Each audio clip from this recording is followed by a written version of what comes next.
Hello guys! So ayan, magre-repat ako ng aking mga tanim. Mga putos lang to. I-repat ko lang sila.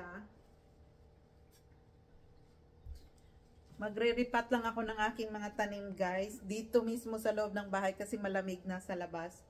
Ayan kasi oh, matataas na yung roots niya. So need na siyang i-repat. Ayan lang, mga putos lang to. Ito rin ang isa. Dami na kasi niyang roots. Ayan o. At saka nag-propagate din ako ng aking mga putos. Ito lang yung mga ginagawa ko. Ayan o. Na-propagate ko to. Nilagay ko lang sa water muna. Kagaya nito guys. Na-propagate ko to parang 6 months ago siguro. Pero ang dami na niyang roots. Yan o. Sobrang daming roots na yan. Putos lang yan. So itanim ko siya sa pot ngayon. Ito rin o. Nasa ano nga lang siya. Sa maliit na bottle lang. Mayroon din akong ano dito. Mayroon rin akong mayana. Ayan o. May roots na siya. Pero ito, parang 6 months na to. Yan, dami na niyang roots. So, nandito lang yan sa bottle na to. Yan o. Ganyan lang ako mag-propagate. Madali lang. Kaya marami na yung plants ko, lalo na mga putos. Ang dali lang nilang i-propagate kasi. So, ayan o. Nasa ano lang sila. Nasa bottle. Yan. Saka mahahaba na yung mga roots nila. I-repat ko lang siya. Ito.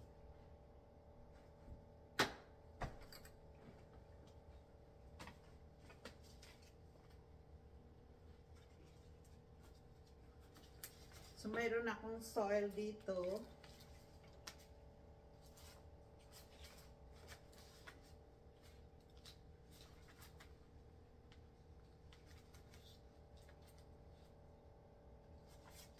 Ganyan ako. Pag malamig na, nandito naman ako sa loob. Mag-garden. So, niluluwagan ko lang yung ano niya, yung roots.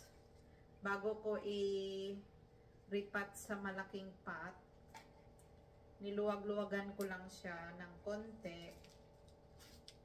So, ayan.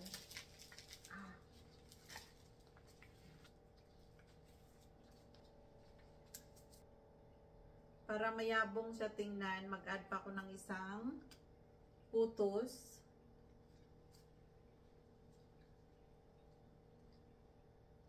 Like ito, i-add ko dito para marami siya tingnan.